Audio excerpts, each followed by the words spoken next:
Are you struggling with fear, depression, or anxiety? Are you in search of meaning and purpose? Would you like help navigating your current life circumstances? Tarot can help. Tarot is a powerful tool for healing, introspection, and spiritual awakening. The Esoteric Toolkit is a synthesis of ancient wisdom and modern science. It consists of tarot, numerology, astrology, and the Hermetic principles, in conjunction with the modern science of consciousness. The revelation and application of this knowledge gives you the tools you need to help master your life, organize your mind, and overcome depression, fear, and anxiety. Learn to manifest your dreams and come into alignment with your highest self and the universe. Book your private one-on-one tarot reading today. Click the link in the description or go to www.theorderofchaosmagic.com. You can also find monthly tarot packages, a private Discord community featuring shadow work, and Mercury retrograde support groups, and much more by becoming a patron at patreon.com/theorderofchaos.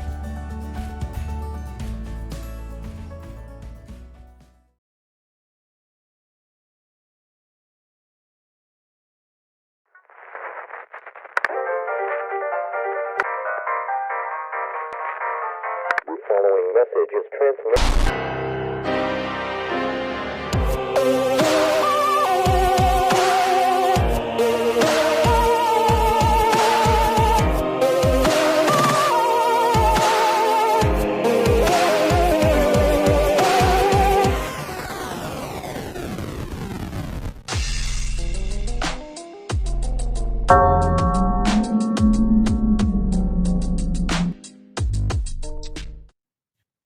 Welcome back to the Order of Chaos podcast. Today I'll be sitting down with Kristen, aka the Underworld Queen on social media.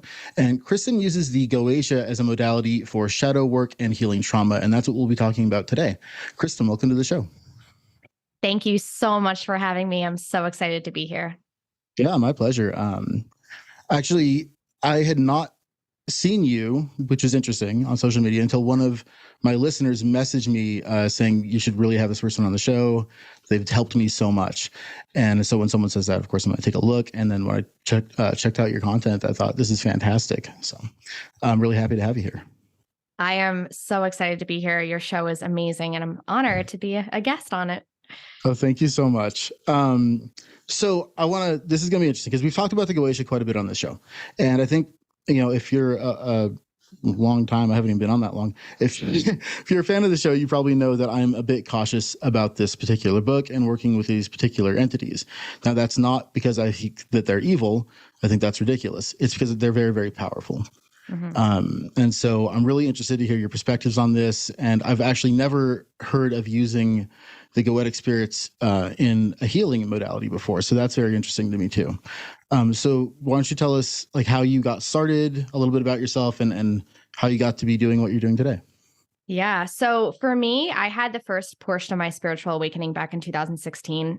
I went to Salem for the first time, and something in my soul just turned on. And I was like, oh my God, this is who I am. I grew up in a very conservative area. I didn't personally know anybody who was practicing. And so that just kind of blew this whole thing wide open for me. But at the time I was living completely out of alignment, and I was completely unaware that I was going through some major trauma. And after that initial awakening, it was kind of like a slow descent into rock bottom burnout for me. And I essentially did not feel at the time that I had the luxury to dive into my gifts. The spells that I were dabbling with were not working.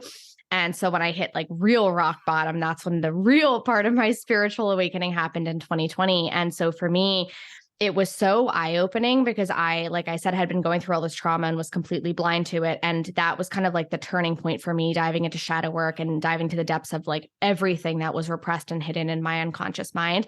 And that was the reason why things weren't working. It was the reason why I was living out of alignment. It was the reason why I was scared to come out as a witch. It was the reason why I was sabotaging everything I was doing. And it was the reason why my magic was not working. I uncovered that I had a huge witch wound, and this was coming from extensive past life trauma. And so even though this current incarnation has not been violent in any way, my soul has experienced immense trauma, immense violence, immense pain, trying to carry out my mission, speak my truth. And so my soul essentially was like, yeah, we're not going to do that this time around. And so I felt so stuck, and it was so painful. But essentially, I'm very, very grateful for the experience because that tends to be where a lot of my clients find me. Their life's going up in flames. They're in a ton of trauma, whether they realize it or not. And the things that they're gripping onto are not working. Like, we can't dive into witchcraft and spell work when the bulk of our unconscious mind feels extremely unsafe trying to manifest what we desire. And we can't grip onto magic in an effort to save our life from going up in flames. That's kind of like the worst thing that people can do. And so finding shadow work and healing my trauma helped me have a deeper perspective on why so many people either have a bad experience with the occult, with demons, with witchcraft. And, a lot of it is the stuff that we create, trying to block ourselves because our soul misunderstands, like, from all of the trauma and all of the experiences we've had before. And so diving deep into my shadow and healing my trauma is what unlocked my soul purpose and my gifts and the deepest understanding of what my path is here to do in this life and the message that I'm here to share with people. So for me now, leading other people through that deep healing their trauma, leading them to their gifts, to their magic, to their purpose and their power just is deeply fulfilling, having walked through that fire myself and now being on the other side, guiding other people through. Holy smokes. I mean, that was well articulated and made perfect sense. Thank you. Yeah, no, it's great because so my primary reason for not advocating to people to jump right into the Goetia has always been simply that they're very powerful entities. And if you are in a state of emotional chaos, then I think it could really add to that. So when you say that a person shouldn't jump into magic to save their life from going up in flames, can you expand on that a little bit? Yeah. So I'll use myself as an example. When I was trying to, prior to rock bottom burnout and like the real portion of my spiritual awakening, I was desperately trying to shift my life with magic, desperately trying to manifest money, whatever. And so nothing was happening. So not only was it extremely disempowering to kind of find that the one path, the one avenue I thought I had out of my painful life not be working, but it was actually attracting like low vibrational parasitic entities. When we're in a state of extreme trauma, we open ourselves up energetically to things that want to either manipulate our fear, prey on our trauma responses and shitty coping mechanisms. And when you're in that lower vibration, full of trauma, desperate state, you're not going to be able to manifest anything. So all we do is open ourselves up to things coming in, either manipulating us, preying on our fear. And so it was really disempowering, really frustrating to have nothing working. And on top of that, the real reason why I couldn't manifest anything was because everything I wanted felt deeply unsafe to my soul. My soul purpose was hidden for a reason. Money was not in my hands for a reason. It felt extremely unsafe. My witch wound and my success wounds from past lives were deeply intertwined. So visibility, money, impact, success did not feel safe. So spells, demons or not, like I was never going to be able to manifest that. And if I did get my hands on it, all I would have done was probably manifested terrible consequences. And so that's why I say diving into the shadow and healing the trauma first, and then understanding what feels aligned from a spiritual witchcraft demon perspective. So when I meet people, we don't just like go right to demons. We dive into the shadow, we heal past life trauma, current life trauma, get them to a stable place. When we're in a state of emotional turmoil and chaos, working with extremely powerful beings such as the Goetia, it's going to shake your shit up. It's going to light your life on fire. And even though it's for your highest good, if you have no emotional safety and stability, you're not going to be able to handle the shit that goes down in order to bring you to the life that you think that you want. Do you know what I mean? Yes, absolutely. So part of my my business is that I do all of the tarot reading consults for my business partner, Dragon Witch Shop. And her clients are quite a bit different than my clients. Most of my clients who come to me directly are looking for spiritual guidance, for healing, for understanding, and for, they're on their path. They're not necessarily at the very beginning of it. But when I do the work for Dragon Witch Shop, I do see there's a lot of clients who are, because she does professional spell work, which I don't offer. And I have so many who are coming looking for love spells. And I tell them, like, this is not a good idea. You're too desperate. You're desperate for something and you're not going to manifest it. And there are so many scam artists out there telling them that they can, bring back their toxic abusive ex. Like that's a good thing, and so much of that. Right. And so it's that state of desperation. And whenever I see somebody in that state, I just give them the no. I'm like, no, we're not going to do this. You're not. You're not in a place, and I know it's me being a shitty salesman, but I mean, I'm not here to make sales. I'm here to help people. Right. And that's what esotericism is all about for me. So totally. You're dead on correct. That state of desperation will only manifest more desperation and more trauma. And I want to steer people away from that as hard as I can, which, as I said, is kind of part of the reason why I don't steer people towards the Goetia. But I mean, you're already maybe changing my mind a little bit. So I want to hear more about this. Now, when you say healing past life trauma and working with the shadow, what does that look like for you? Yeah. So for anyone listening who is not familiar on what exactly shadow work is, it's the process of diving into the unconscious mind. The unconscious mind makes up the bulk of our psyche, and it's the hardest to access. So this houses all of our repressed emotions and memories from this life as well as past lives. So for me, most of my clients, like whether we've had big T or little t traumas, meaning like extremely horrific events in this life or just a series of chronic lower stressors, there's still trauma that needs to be worked through. There's still usually coping mechanisms that need to be shifted or healed or released. But for the bulk of my clients, there's severe past life trauma, because anyone who's awake and decently onto this path, either advanced in their craft or just really drawn to the occult in general, like this is not the first time. And so we've all been here doing this work before and suffered terrible consequences because it was not accepted. It was not safe. It was not okay for us to be different, magical, empowered, whatever. And so when my clients come to me, usually what we need to do is minimally some witch wound healing, and most of the time some soul purpose work. Because if your soul has experienced immense pain, violence, trauma, heartbreak, loss, whatever, at trying to live out your soul purpose, your soul's going to start to kind of bury that within yourself. So when people are like, I am super stuck, I have no fucking idea what I'm supposed to be doing with my life, their soul is trying to keep them safe and kind of put them in this box of like, let's just try to play by the rules, because all the times we didn't, it was really dangerous. And so we have to go back to those lives, understand how they're affecting my client in their current life, and then do the healing. So the goal is to not go back to like terrible moments and bring that up to the surface so that you carry that with you. The goal is to heal, to shift, to reframe how that's being stored.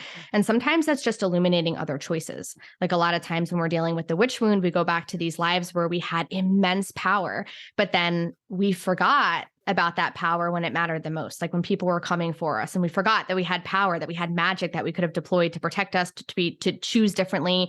We forgot about our sovereignty. We forget sometimes that we had options. And so sometimes going back and just understanding that the witch trials are not happening. Like time is a human construct. It's not linear. So our soul has a really hard time understanding that those lives were hundreds or thousands of years ago. So sometimes just going back to those lives, our soul's like, oh, okay, like this is not happening. It's not 1692 anymore. And other times when it's a repetitive trauma and there's a lot of karmic loops around it, we have to go back and do a lot of healing, extracting trauma from the chakras, from the energy field, and reframe how that's being stored, sometimes kind of shifting how events played out, undoing choices. Like a lot of my clients found that they've bound their magic and bound their gifts because there's been so many lifetimes where they've either weaponized it when they got fed up or just did not feel safe, did not feel in control of their power. So their soul started to kind of shut all that down, which now manifests as being stuck and not being able to feel happy or fulfilled. If you're meant to do it again, there's major blocks sitting on everything that you're meant to open. So we're going back, we're healing all of that. And it's giving my clients clarity around what they're supposed to be doing now in this incarnation. And I can say from my own experience, if I hadn't done all that work, we wouldn't be sitting here. I wouldn't have this brand, this business. I wouldn't be doing any of this, because healing my witch wound and all that past life trauma was the key to unlocking my path in this life. I'm here to do everything I've always done. The only difference being now, fortunately, we live in a time where it's not legal to light people on fire anymore. Not yet. Yeah. I do actually feel, and I've discussed this a number of times with my friend Dyra here on the show, that we are at the maybe beginning, maybe middle of a second satanic panic. In which the occult is being re-demonized through social media and YouTube and the incredibly narcissistic love and light community, and all of that going on, right? I can't participate in Facebook like at all anymore because I just get so like I can't believe the things that are said, you know. From people who are supposed to be all about non-judgment. It's weird. But I want to now. I know it was built into your explanation there, but just for everyone listening, could you tell us what the witch wound is precisely? Yeah. So the witch wound is any deep wounding that lies in our shadow from past lives around being a mystic, a witch, a healer, and even just having been alive in those times, because there's a lot of people who have a witch wound who are not witches, don't vibe with the occult, but their witch wound surfaces in what you just said, casting hate and fear and judgment at people when you don't understand what it is that they're doing, what it is that vibes with them. So the witch wound most heavily manifests in people that have been killed for being a witch, because that is like firsthand, extremely traumatic. And so when that's happened a ton of times, the witch wounding is really, really deep. And it makes you feel incredibly unsafe being visible, coming out as a witch, talking about any of this stuff publicly. And then for others, when we hit the end of our incarnation cycle, we've been everything. We've been quote unquote good, bad. Like I don't believe in good versus evil, but we've been on all sides of the table, so to speak. So we've had lives where we did not do some great things. So a lot of my clients actually find that they've kind of been on the quote unquote wrong side of history. Some of them have been on the other side of the witch trials. And so there's a lot of shame and guilt and self-loathing that's unconsciously happening. So that's one way that the witch wound can play out for people now. They're kind of keeping themselves stuck because they don't feel worthy of having these gifts when they were the the persecutors, the oppressors, the people driving the trials before. And so the witch wound is alive in every single person, whether you're a witch or not, whether you're awake to your gifts or not. But it's essentially deep wounding that we have individually and then also share collectively. And so this whole second wave of that panic coming up again, like that's the witch wound coming up again. And it's also people misunderstanding the difference between divine and wounded darkness. So when we have these wounds around being different, around being a healer, around not understanding people who don't walk the same path as us, when we wake up to the terrible things that happen in the world, because I see it all the time, people have a spiritual awakening and then they have an awakening around what's going on in the world, around the trafficking and the violence and all that stuff. And they pull away from the darkness altogether because they're like, oh shit, all this terrible stuff is happening. That's dark. That's quote unquote evil. And then they pull away from darkness and then they lean into the light and they find these love and light communities. And then they further repress their shadow, which feeds it. Yeah. And then they tend to go full Alex Jones. Yeah, exactly. And so they dive so deep into these conspiracies. And I'm not saying that these things that are happening are not possible or impossible. Like, we will never know unless we're experiencing them firsthand. But if there is terrible things going on in the world, that is wounded darkness. When people are weaponizing violence, power, magic, like that is wounded darkness. That is people acting from their shadow and utilizing energy in a way that oppresses, harms, kills other people. There's also divine darkness. And that's why I speak about what I speak about when we go into our shadow and heal our trauma and heal the parts of ourselves that are capable of doing terrible things. And we integrate the lessons and the wisdom. That's what makes the darkness safe. And that's what I call divine darkness. And that's Hades and the Goetic Infernals and these divine dark beings that represent integrated shadow. So when we can understand that there's a difference, like, and I say this all the time, we see toxic masculinity and femininity in the world all the time, right? But there's a spectrum, just because there's shit humans acting in shit energy, we don't throw away all feminine and masculine energy. We understand that there's a spectrum, divine and wounded. It's the same thing with darkness. So if we can understand that there's a spectrum there too, and we understand why the wounded darkness is playing out, like repressing the shadow is not going to solve the wounded darkness problem, it's going to feed it. So if we can go into the shadow and meet it with acceptance and curiosity and empathy and integrate the wisdom and lessons it has for us, we can flip that wounded darkness into divine darkness. And that would change the whole fucking world. That would make this place so much safer and so much different. But when we have people awakening to the terrible things and freaking out and putting all darkness in this corner and labeling it as evil, it's perpetuating these witch wounds and everything that we've seen play out and repeat throughout history. Absolutely. Yes.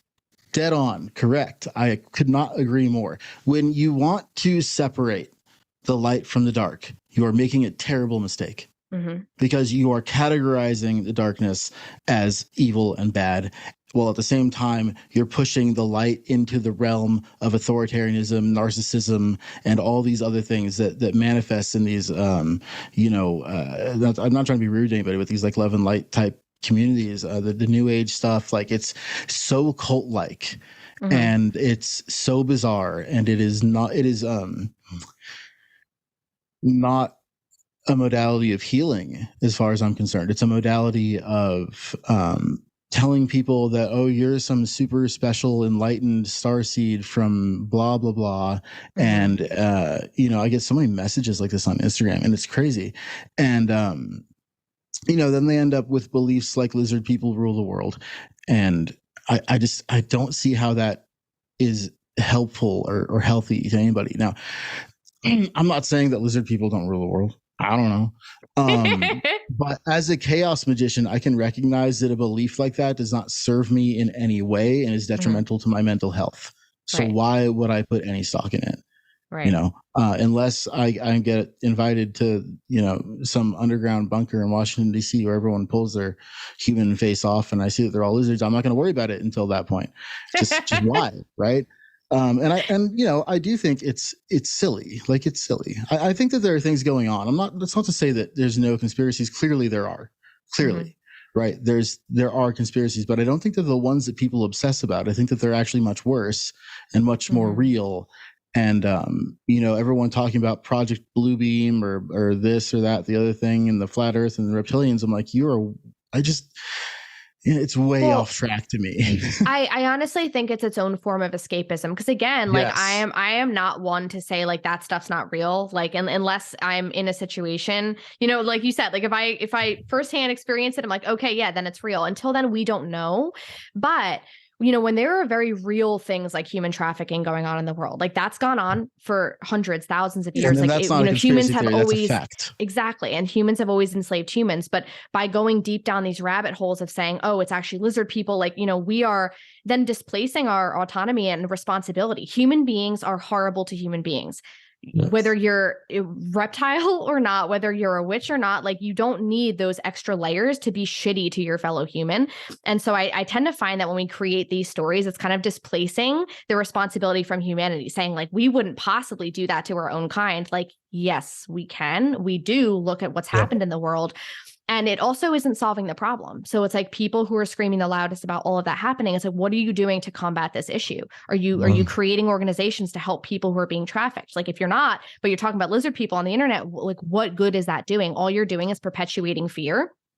Totally. And it's not actually creating change. And I think, again, it's finding that scapegoat. It's saying like, oh, well, only people who are witches would do something like that. I would never, whatever. And in reality, you don't need to be any kind of human to do terrible things. And that's why I love past life work, is because some of the most healing moments is going to these lives where we've been violent warlords and trafficking humans. Like, we've all done these terrible things. And this is not to say it's okay, but it's to understand the parts that we have within all of us to be the villain, to be the perpetrator of violence. When we heal that within ourselves, we have a different perspective, because we can't fight that stuff by escaping it. And we can't fight it by hating it. We have to lean into it and understand why these things happen, to change the structures that are put in place for these things to thrive. That's my opinion. Totally. Absolutely. I completely agree. And like you said, screaming about lizard people on the internet, who are you helping? Nobody. Right. And then you got these, Alex Jones, David Icke, David Wilcock, these guys making millions and millions of dollars, just spouting this kind of nonsense on the internet. And they're, in my opinion, they're cult leaders, all three of them, and I fucking hate cults. I really do. I think that people need their individual autonomy and to take personal responsibility. And that's really what shadow work leads you to, is that ability to take personal responsibility for what you've manifested into your life, good and bad, all of it. And it's extremely empowering, because if you separate yourself into, I'm this pure being of love and light, first of all, it is so incredibly egotistical, and you're essentially saying that you're better than everyone else. Right. That you're not a normal human. You're a super special starseed, and that you're above all this. Right. Which is nonsense. You're finding a way to obfuscate responsibility for the darkness within you, which I guarantee you is really there. Right. Instead of integrating it and forming a positive relationship with it. Right. So now how did the Goetic entities come into play in this process? Yeah. So what's funny is they actually came to me, and they had popped in throughout my entire spiritual experience, but they were always extremely boundaried. So they'd come in, they'd deliver some profound wisdom, and they would leave. And so, like I shared with you before we started recording, I went really deep into the world of entities. And when I say entities, I mean like those dark, parasitic, vampiric beings. And that was like my first like deep dive into like dark shit within spiritual communities. And so having cleared so many entities off of like hundreds of people, there were no demons in sight.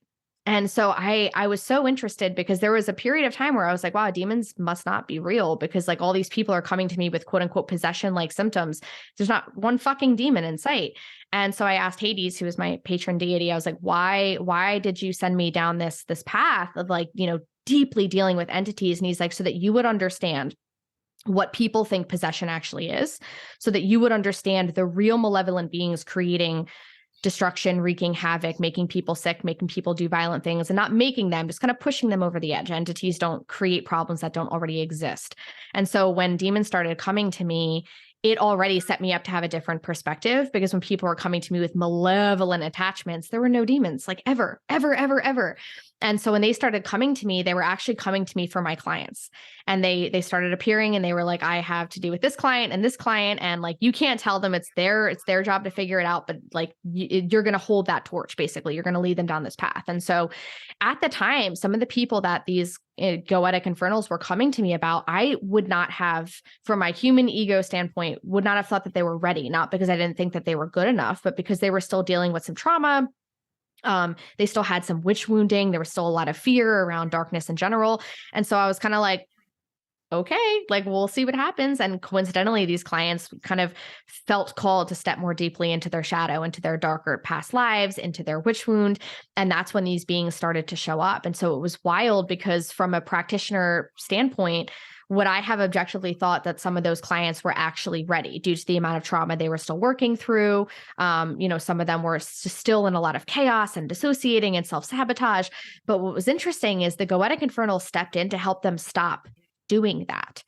And it was really interesting because of the energy behind these beings is just so like strong, and their frame and the boundaries that they hold, like they show up modeling how they want us to behave. And so a lot of my clients who are struggling to love themselves, feel worthy, honor their own boundaries, like the Goetic Infernals were that final push for them, because they were like, all right, well, I'm not afraid of hurting me, but I'm definitely afraid of pissing my new demon spirit guide off. So I'm gonna uphold these new boundaries. And it was mind blowing, because then all of a sudden, after years of searching endlessly for the thing that was going to make them love themselves or feel worthy, these Goetic Infernals helping my clients hold boundaries, remember their power, they started to feel really worthy, because all of a sudden they were respecting themselves and they weren't betraying themselves. All of a sudden the chaos in their life diminished. All of a sudden they were feeling really empowered, because they weren't letting people walk all over them. And it was just mind blowing, because I think for a long time I was like,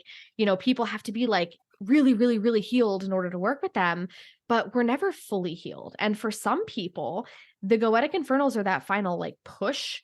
And so I think the difference is these people weren't like reaching out for a life raft. They weren't looking for something outside themselves to save them. These beings were kind of like, it's time, and you're going to walk these clients through that process. And so that's why I started becoming so public with talking about them and how they fit into my work, because when they started stepping forward, like I'm pretty sure the Goetic Infernals know better than I do about whether or not they should be on someone's path. So I was like, okay, like I'm going to trust that you're coming forward because there's a reason. And it completely changed the trajectory of some of my clients' lives with their business, their relationships, like the way they relate to themselves. And now in hindsight, I see they would not have been able to do that work without those beings. It just added such a different perspective for them. And I also firmly believe that we always get what we need, even if it's not what we want. So some of my clients ended up learning really hard lessons with them. But the entire time they embraced it. They were like, one of my clients actually is moving through like a really, really painful lesson. But she, from the moment it happened, she was like, I understand why he's letting me learn the hard way. Like, he's not sheltering me from the pain of this lesson because I haven't gotten my shit together. I keep betraying myself. I keep, doing all this stuff. So I understand why I needed this lesson, because now that I learned it this way, and as much as it sucks and it hurts, I'm never going to do this to myself again. And so sometimes when we've gone through a lot of trauma, like, we're so afraid to be traumatized again. We're so afraid to like have these bad things happen. But if we're not getting our shit together, sometimes these beings are like that last little nudge to be like, stop fucking around. Stop. You're causing your own pain. And they illuminate that for us in a very unique way, in my opinion. That's very interesting. Now, okay, here's my first question about that. Do you believe, or in your experience, are the Goetic entities, are they aligned with a particular morality? Yeah, so it's actually really interesting, because this was actually my hesitation to working with them, because when they started stepping forward for me, prior to stepping forward for my clients, I was still operating in a decent amount of chaos. And I was like, I do not need any more chaos in my life. And when I finally accepted the fact that I was basically fighting destiny, I was fighting what part of what my soul came here to do, and I let them help me, it was like all of the chaos just went away, and it was like just complete peace. And I realized that they were partly turning up the heat in my life because I was like fighting what I actually desperately needed. And part of it was they illuminated things for me in a very different way. And so I was kind of afraid that they would have this, like, whatever means possible, like they would be open to any means to arrive at the end. But what's interesting is when I started going back into past lives with my clients, healing deeper aspects of the witch wound and healing the lives where they either participated in wounded darkness or worked with demons or weaponized demons, we actually found that the lives where my clients were participating in wounded darkness, weaponizing magic, weaponizing power, the demons that they were really connected to from past lives were not cool with them doing that, and actually tried to stop them, because they basically were like, this is not what your gifts are for. This is not what your power is for.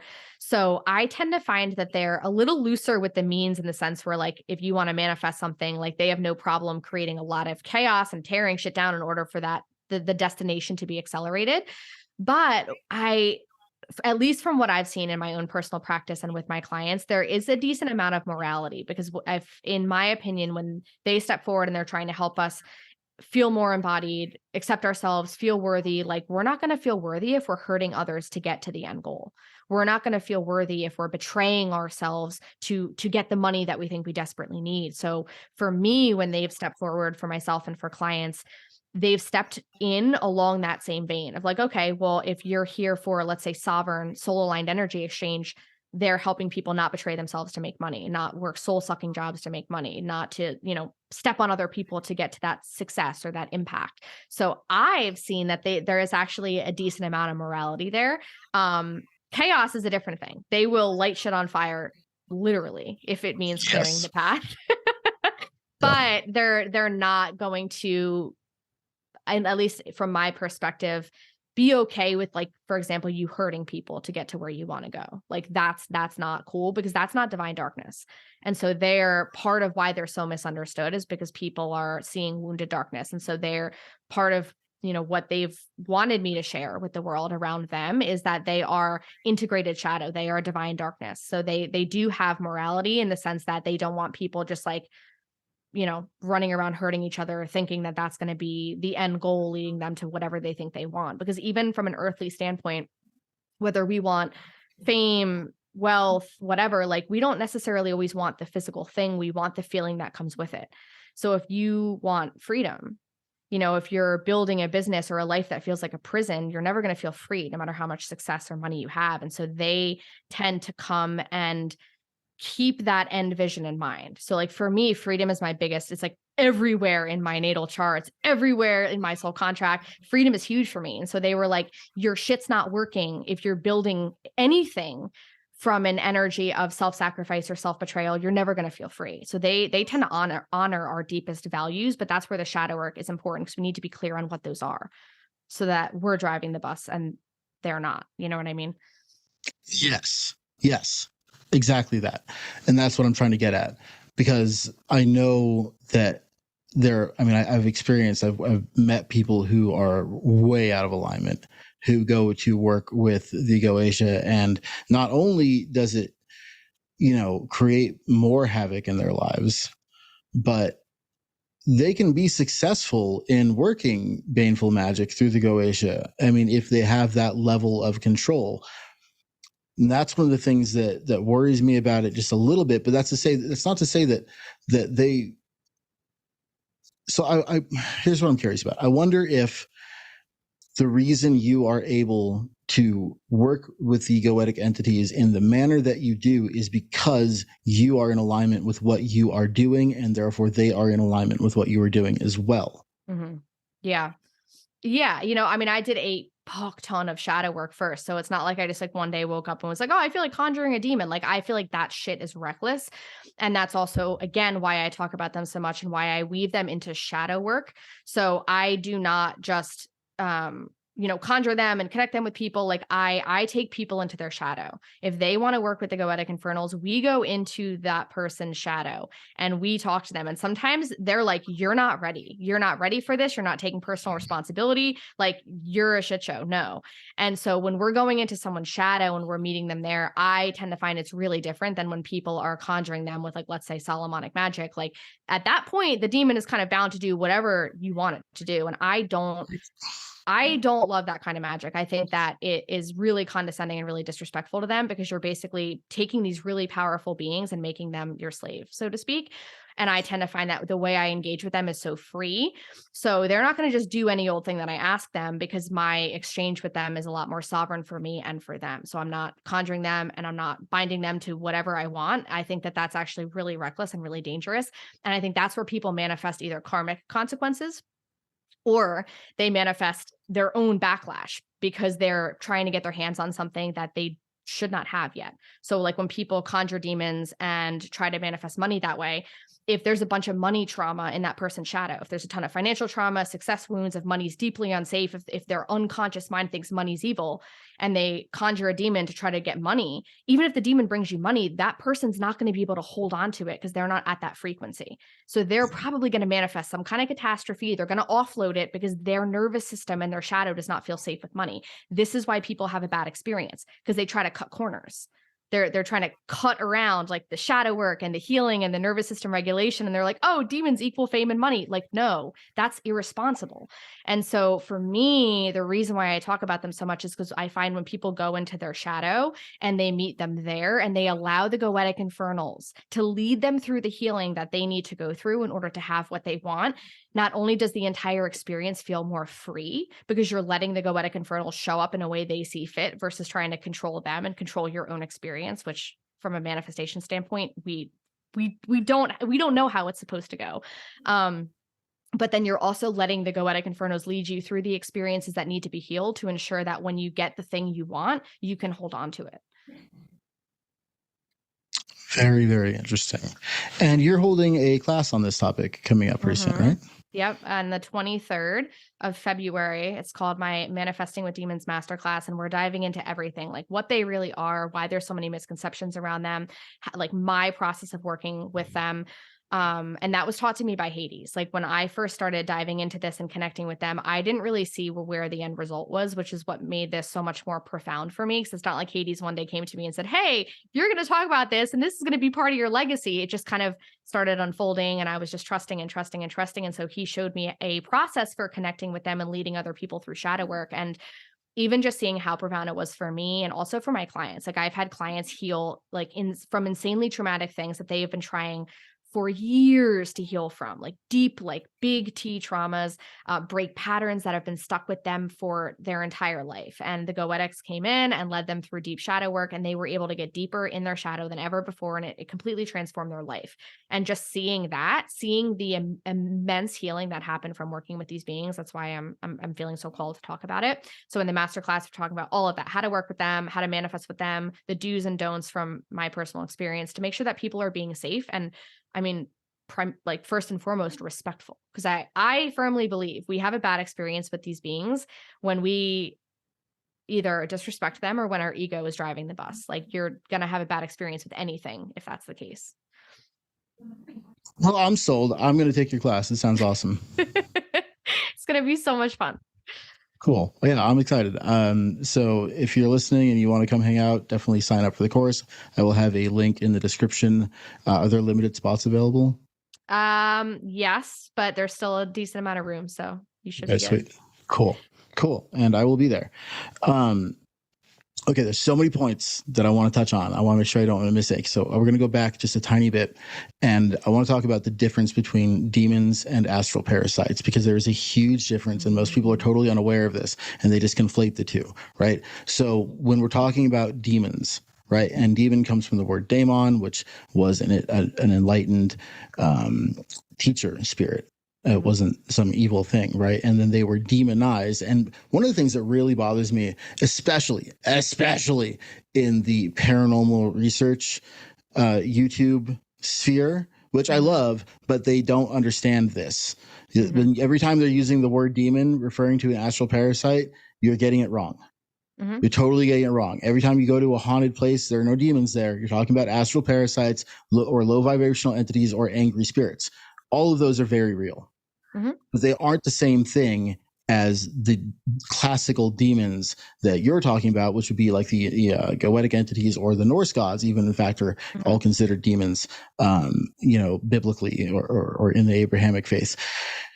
So it's important to understand the different ranks, classifications, and types of spirits that are out there, and so many just get lumped in as demons. So you were talking about, going through this work with your clients and realizing there are no demons here. What was it you were encountering? Yeah, so they're astral parasites. So I call them entities. I mean, obviously entity, the word, it just means like being, but when I say entities, I mean those dark spiritual beings, and there are hundreds of different kinds of those. I mean, there's so many different kinds. And so that is my pet peeve too, because there are like very well-known spiritual people writing books and on these shows, and every time they say the word demon and they really mean entity, but they don't understand the difference, they're unintentionally perpetuating fear. Because they're feeding that misunderstanding, they're feeding that witch wound, they're feeding all the religious conditioning that already exists. Like there's enough shit to cut through, and there's enough fear to cut through, that in my opinion, I feel like people should be a little bit more informed before they like start talking about stuff like that publicly. If you're going to be on a public TV show or write a book, you probably should work with these spirits. But anyway, so these beings, I have encountered everything ranging from what I call a clive, like these tiny, almost like jellyfish-like things they stick on us, and they exacerbate whatever it is we're struggling with. And even though they're I've encountered those. I know exactly what you're talking about. Yeah. Even though they're tiny, they don't have their own consciousness, they can really fuck shit up for people. I mean, I've seen people just fly off the handle with rage.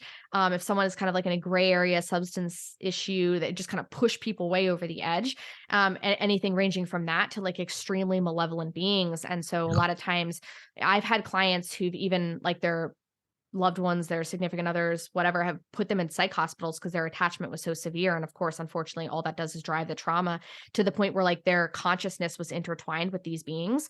And oftentimes we need to go back to past lives in order to fully release that contract. And what I tend to find when we go back to these past lives is these entities were showing up saying, sell your soul, or give me all your power, or whatever. And so that's where we get this whole like, quote unquote, demons want your soul. Like demons don't want your soul. They don't need that. They don't want it. They don't, whatever. It's not part of that, but these entities do. And so when you give away parts of yourself, your sovereignty, your gifts, they have that hold on you. And so oftentimes it creates a symbiotic relationship because they're giving you whatever you think you need, whether it be protection. This is really common with the witch wound. When we've been killed and visibility is not safe, we ask these things to hide us, to cloak us, and then it blocks us from more visibility, whatever it is that we want.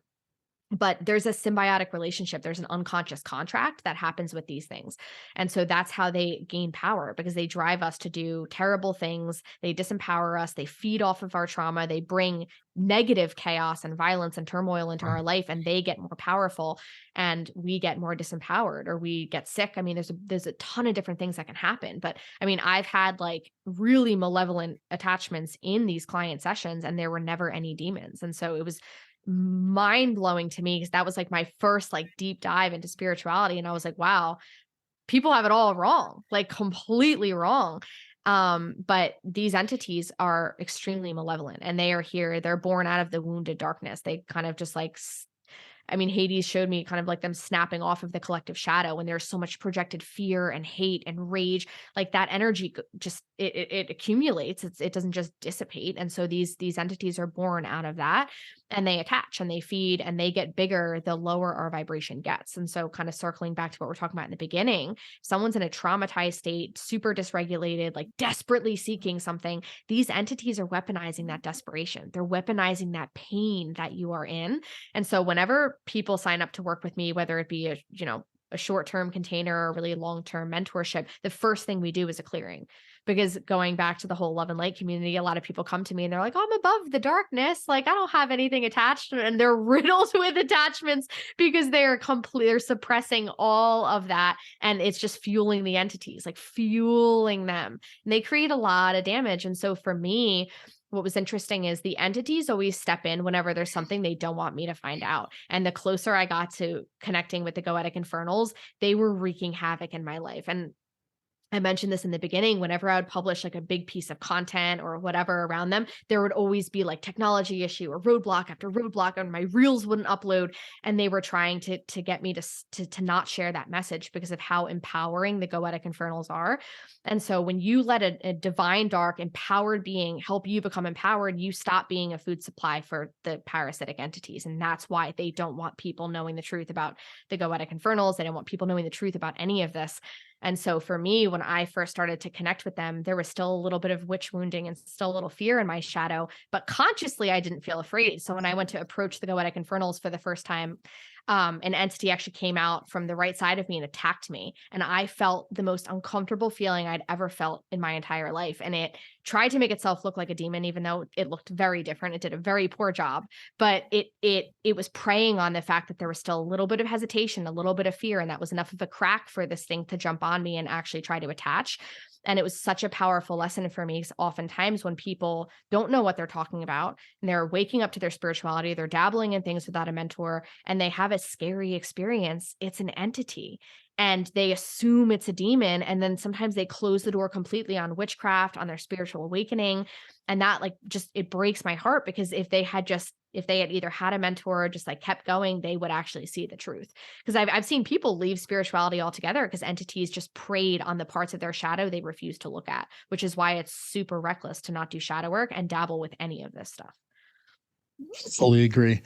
I have seen in a great number of my clients, they have these attachments on their aura, and it's just like I see it as like a black spot. And the way that I always like imagine it or describe it is, I don't know if you're a Futurama fan, but there was the brain slug thing that would like attach to their head and turn them into zombies. And that's like really what's going on. It's just that these things aren't visible in the visible light spectrum. They're energetic, just like your aura, which is a very real electromagnetic field that's measurable. These things can attach to your aura and cause your energy field to go haywire. And they're feeding on your fears, on your depression, on all the low vibrational negative shit you have going on in your head. They create a feedback loop with it that feeds them and creates more of it to feed them to create more of it. And it just goes on and on and on.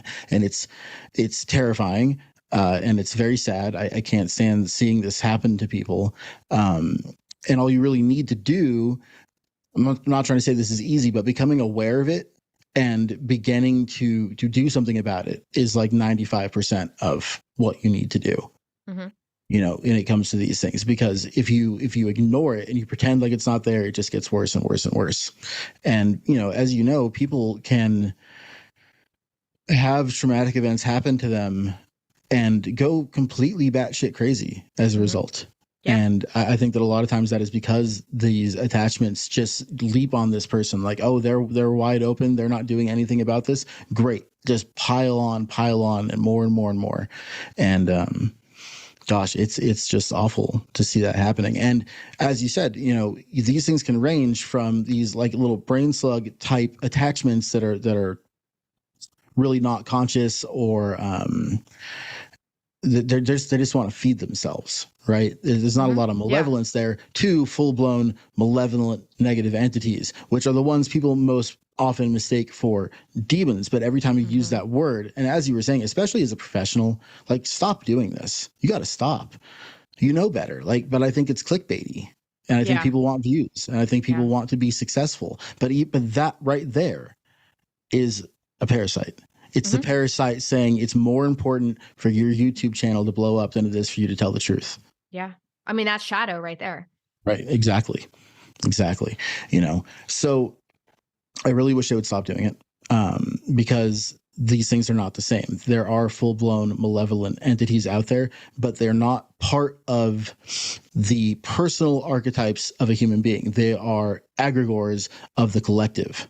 You know, and they could be personal egregores too, for sure. But, and this is just, I'm gonna say how I look at this, and we can kind of compare and contrast, right? And by the way, I'm never on this show saying that I am objectively correct. I'm saying what I think and what I understand. So when I think of, and again, this is just the conclusion that I've come to after years of studying Crowley and Jung and this stuff in my own experiences. I think of the Goetic entities and several other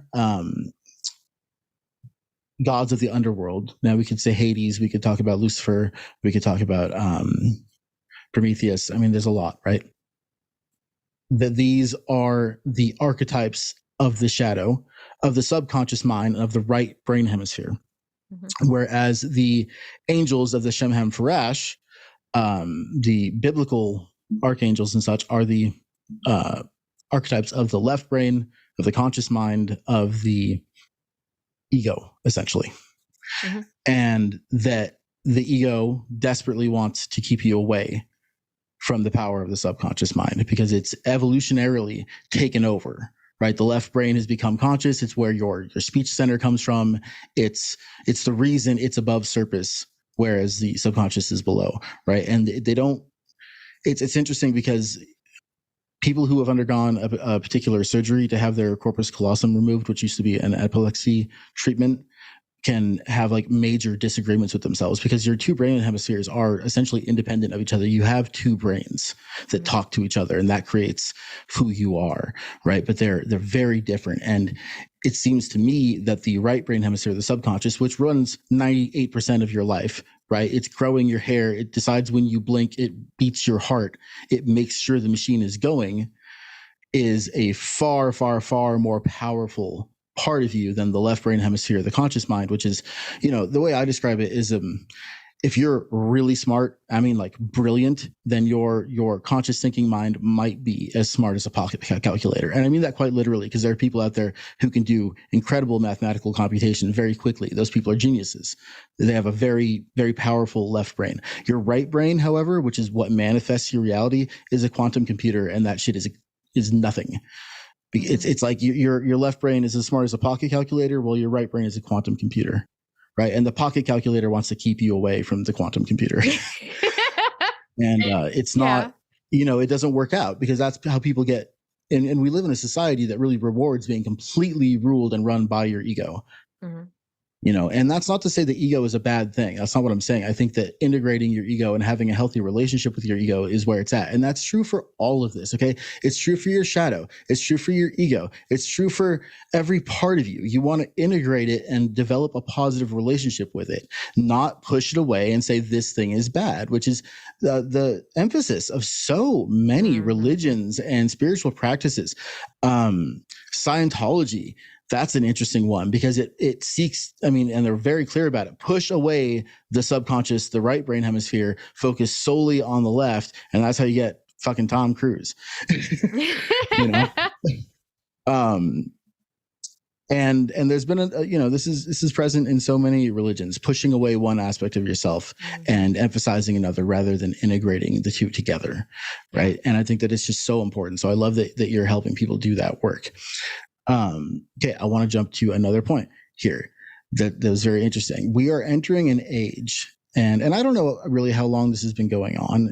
I don't know, right? Because people have been doing this kind of thing since the 70s. Like we're late to the party. But I do feel that right now there's a revolution happening where people are starting to understand, and you're a great example of this, that you can work with these entities without Solomon's magic or any of that nonsense. You don't have to approach this from an Abrahamic point of view. These entities are not inherently Abrahamic. They are those are just names we gave them, right? Just because one particular religion at least recognized them at some point, it doesn't mean that it created them or that they're ruled by it, right? So there are so many occultists out there in the middle of this argument right now about what's the right way to approach the Goetic entities. And I'm fully with you. I think approach them with respect and admiration and a desire to work together, not by trying to throw a lasso at them. I think that's so disrespectful. Like, we would not approach the archangels that way. We wouldn't approach Hades that way. We wouldn't approach, like, Hecate, whatever. So why would we approach them that way? Unless there is still fear in the shadow that hasn't been dealt with. I firmly believe that the people who are approaching them that way are either following what they've been taught, meaning that they're not thinking, and it's not like a dig, but like not drawing your own conclusions to whether or not that feels aligned. You're just taught that perspective and you're just taking it at face value, or there's still unconscious fear there. And that is guiding you to interact with them in this way. Because every time I've interacted with them freely, it feels so good. And they're just like super excited and like super like happy to interact. And so I don't know how they would feel if I conjured them and bound them to do my bidding, but I can imagine not happy because we're removing their sovereignty. And I can imagine that they would feel pretty disrespected. If I was just like ripped out of my house and thrown into someone else's house and that person was like, okay, you're going to lead me through my shadow now. I'd be like, excuse me, what? Like, it's, like that's disrespectful. So I don't align with that at all. And I think that there's deeper aspects of this wounding. And so, for example, one of the first things I do with people prior to connecting them with the Goetic Infernals, if they feel ready, if the Goetic Infernals are like, yes, the first thing we do is go into their witch wound in their shadow and explore any of the lives where they worked with demons. Because usually those are the lives that created the most fear. And most of the time, it's either because they suffered a negative consequence because of humanity. So if the last thing you remember is working with your demons and then you got brutally murdered and that keeps happening, your soul's going to start to pull away from them, creating causation where like there is none, meaning, oh, I work with demons and I got killed. Demons must be dangerous. Like these are the conclusions we start to draw when we don't understand, when our incarnation But ends. if you get shot while you're eating a pickle, I mean, are you going to come back next time with an intense fear of pickles? I mean, sometimes people do. Sometimes people, that's how these phobias occur. You know what I mean? This is why people are afraid of heights. This is why people are afraid of snakes. Like, this is why. So it's the same thing with these beings. I have an intense and unrelenting fear of sharks. And I've always wondered about that. Like, I will not get in the ocean. I won't do it. I'm afraid of them. I grew up in Santa Cruz, California, where I used to surf. Like I used to go surfing. I'm from a surf town. And then somebody ruined it for me when I was, I don't know, maybe 13, 14 years old, and pointed out that because of where we lived in that Bay Area, that you're probably not more than 500 feet away from a great white at any given point. And I like never got back in the ocean. Yeah, you probably got eaten by a shark in a past life. Like I've always wondered. That's how these phobias happen. So when we start to pull away from these beings because we're afraid, we misunderstand, we're not afraid of them necessarily. We're afraid of the consequences, but our soul can't distinguish the fear unless we give it a chance. Other times we've had past lives where we weaponize them against other people, or we've done some not so great things. So more often than not, when I go into someone's shadow and we get into the nitty gritty of it, they find that they're more afraid to be persecuted for working with them or judged or ostracized for working with them than actually afraid of the demons themselves. Or they have some power wounds. They don't fully trust themselves in their power because they don't trust their judgment based on some of the shady things they've done in the past. So when we can resolve that, usually people feel a whole lot different around connecting with these beings. And that's why I do the work that I do with them, because it completely shapes their reality. Like, yes, we live in a highly Christianized society. There's a lot of projected fear. Hollywood does a terrible job at depicting what any of this stuff is. So there's layers to this. But when our souls had its own experiences that have been really violent, really scary, really traumatic, that is the biggest driver of our fear. And so when we have paralyzing fear, most of the time we can't actually navigate that on our own until we dive into our shadow and start to kind of like separate it. We untangle all of that. So most of the time when we do heal all of that, almost every single time my clients are like, wow, I'm like not afraid at all to connect with these beings, when I used to be terrified, because we've healed the wounds and the trauma in their shadow that were putting a wedge between them and those beings. And more often than not, when my clients finally connect with these beings, like they're like, oh my God, I feel like I missed them. Like, so sometimes they boil their eyes out and they're like, oh my God, I missed them so much. And their human self is like, I don't understand why I feel this way, but their soul remembers all the wonderful experiences they had with them. And all of the fear and the trauma kind of put a wedge between them and the Goetic infernals. Okay. So what does that look like for you when you are working with a client and you're going to talk about past lives? I'm very interested. How do you go about doing that? Yeah. So for me, shadow work's become a buzzword. And on one hand, it's great because like so many people are accessing it. But on one hand, it's terrible because so many people are getting a watered down or inaccurate version of what shadow work actually is. So shadow work is the process, like I said in the beginning, of diving into the unconscious mind. And in order to truly access that, our brain has to be in theta brainwaves, which is a deeply relaxed state. So, so many people are pushing all these shadow journal prompts, whatever. You're not going to be able to access your past life wounding with a journal prompt. So therefore, it's hitting your subconscious and not your unconscious mind. So for me, I have to get my clients in a deeply relaxed state, which means taking them into a deep, deep meditation. And usually at the beginning, we set an intention. So for example, like understanding why you have a phobia of sharks, or understanding any lives where you work with the Goetic infernals that create fear or trauma. We'd set that intention in the beginning. I take them into a deeply relaxed state.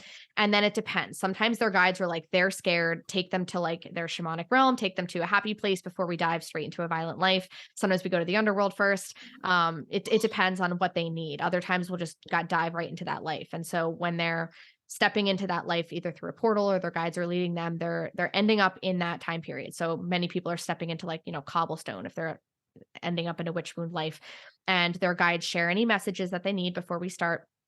And then their guides take them to a main event that plays out. So sometimes they're seeing themselves like be hung or burned or whatever. If they're really traumatized, sometimes their guides won't show them that, and they'll just kind of show them what their life was like leading up to it, or what core problems there were. Because obviously it's traumatic to die because you were a witch or a healer or a mystic, but oftentimes there's other layers to this, meaning there was betrayal by someone that you loved, like your significant other in that life turned you in, or your friend betrayed you, or like what. So usually there's a lot of layers to this. So we need to understand everything around that moment that is playing out. And sometimes if it's a really traumatic or really karmic life, we have to go back a couple times to really understand like the full extent. Because I always liken it to, if you were to, from a future time, drop into your current life in this moment and see 5 minutes of it, that's not really going to give you an accurate depiction of what that entire life actually was. So it's not uncommon to need to go back to lives, a couple times, especially if they were like major pivotal moments for your soul. But when we watch everything kind of play out, or even just get the gist of what happened, at that point, then we have to do some healing. And so even though we incarnate in a new body every time we, come back to earth, our chakras hold the blueprint of everything that happened, which is why we can have chronic health issues or pain from past life traumas and things. So we have to remove those blockages, the trauma, anything that we've carried with us energetically. Sometimes there's cord cutting. Sometimes we have to speak with people. And like I said in the beginning, sometimes we have to remember our power. More often than not, what ends up being the most healing is my client actually stepping into the scene and choosing differently instead of running or hiding or whatever. Sometimes they realize I would have actually been more empowered choosing differently or doing something else. And then again, there's layers. So sometimes there were lives where we betrayed other people to try to survive. And so it's not only the trauma that's with us, but it's the guilt, it's the self-loathing, it's the shame, it's whatever we've carried from decisions we made in survival mode. We have to release all of that. And in order to release it, we need to understand it. I fully agree. But my question, what I want to know is, are you doing this through a guided meditation sort of modality? Are you're using your voice to guide them through it? Yes. Okay. Yep. Yeah. So, for example, in a one-on-one session, we'd be on Zoom like this. My client would have their eyes closed. They'd be in a deeply meditative state, but they'd be talking. So like I would, I'd be like, you're going to land. Usually I'm seeing and hearing things before they even get there. So I have kind of like an idea of what they're about to encounter.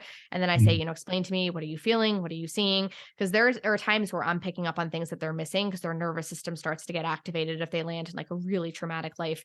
And so from there, it's kind of like a rolling conversation. When I do this in groups, everybody's muted, but I need to be able to see them because I am working with their guides to kind of deal with what's going on, but I'll say, we're going to hit a past life memory, like raise your hand when you've seen everything you need to see. So I've been able to scale this so that more people can get access to the healing and it still be really effective. But the deepest dive is obviously one-on-one, because they're able to really in depth say, I'm feeling this, I'm smelling this, this is what we're experiencing. And so the session kind of guides itself based on what they uncover. So for example, if we're going back to a witch wound, usually their guides are showing them anything that's relevant. Sometimes if there's things that we need to kind of like undo, their guides will rewind, and we're doing whatever healing we need to take place. When everything feels complete, usually we'll go down to the underworld or do something else, but it's very conversational. So it's wild because they can stay in a really deeply relaxed state and still be communicating to me what they're experiencing. And I want people to understand that, because one of the biggest questions I get asked is like, what if I get stuck there? Like, and that it's impossible. That's not going to happen. Just know That's that not going to happen. there's communication going on. Do you use any sound tools or anything else to help get your clients to the theta state?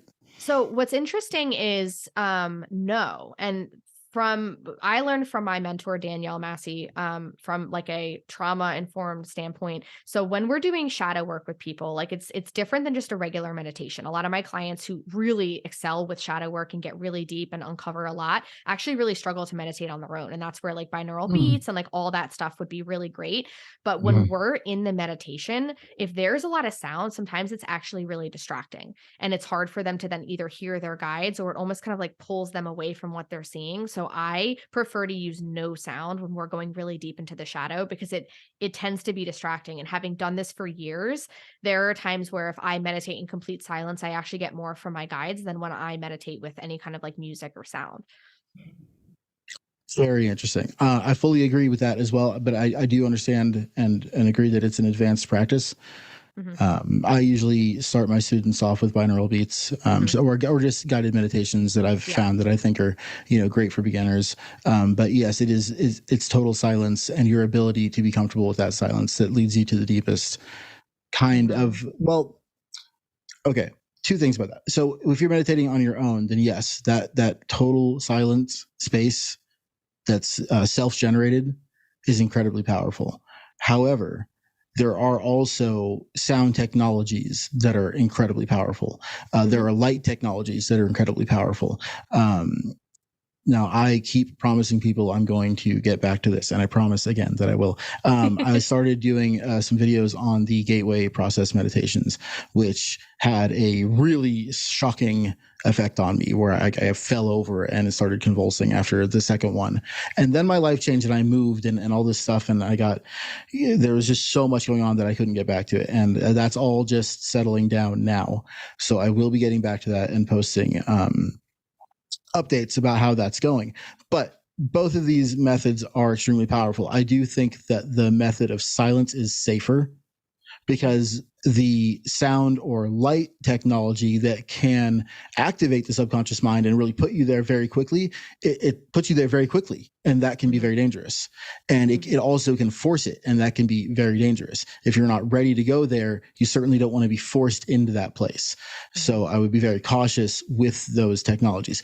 Binaural beats are great, but you have to know what they're doing and why you're doing it, and kind of, the ones that are for relaxation, fantastic. But the ones that are like really designed, like the gateway meditations are, to put you in a particular place in your subconscious mind, those can be something not to be trifled with. Yeah, I couldn't agree more. And this is like when people kind of want to press fast forward on their journey, whether they're doing it with that or people will do it with ayahuasca, they want to skip the deep healing and the hard work, and they want to just press fast forward. And sometimes they unearth things that they're not ready for. Like I've had clients work for years before me, and then they find me, and then we go deeper. And it's not like any of that time was a waste. All of that time set them up to be able to go deeper. Like if you rip open your deepest fears and your heaviest traumas, like all at once, and you don't have any coping skills, you don't have any tools to regulate your nervous system, you don't feel safe in your body as like a baseline, that is super, super unsafe. And this is where we see people having bad experiences with their healing journey, with spirituality, because we live in an instant gratification society, and we try to apply that to healing. And there's a reason why it's going at the pace that it's going. And that's why it's so powerful to have like, our spirit guides and all these things. Because oftentimes they'll say to people, stop, Like, slow down. I'm not giving you anything else because you can't handle it. Like, no matter what your ego thinks you can handle, you can't. And so we have to honor the time that it takes. It just is what it is. And it does take time. And this is one of the reasons why I can't stand seeing these advertisements for some, and usually it's like a blend of cultural appropriation and total nonsense and narcissism all blended together to say, come take our weekend course on, this kind of occultism or blah, blah, blah, blah, blah. And you're going to walk away from this, 2-day thing completely healed and ready to go start teaching other people to do it. And you get, here's your certification nonsense. I wish I could just push a button and end all of that, because there's so much of it happening, and it's not helping anybody. I just started my course and it filled up, and I'm really excited about it, but it's a 2-year long course. We're not fucking around. We're not trying to cram this down your throats as fast as possible, because it takes time. And if you are engaging with magic at all, if you're engaging with magic at all intentionally, you are turning on a part of yourself which you can then not turn off. Mm-hmm. And you really need to have the knowledge to go about it in a way that's going to be safe and effective, right? And I think it's so important to teach people that as you're going through all this. And of course, there's classes that can be short that can teach you a lot and be highly effective, but it's just that at the end of that class, you're not going to be all better. You're not going to be a master of the thing. You're going to have, maybe a lot of great information, but people are looking for a quick fix. Yep.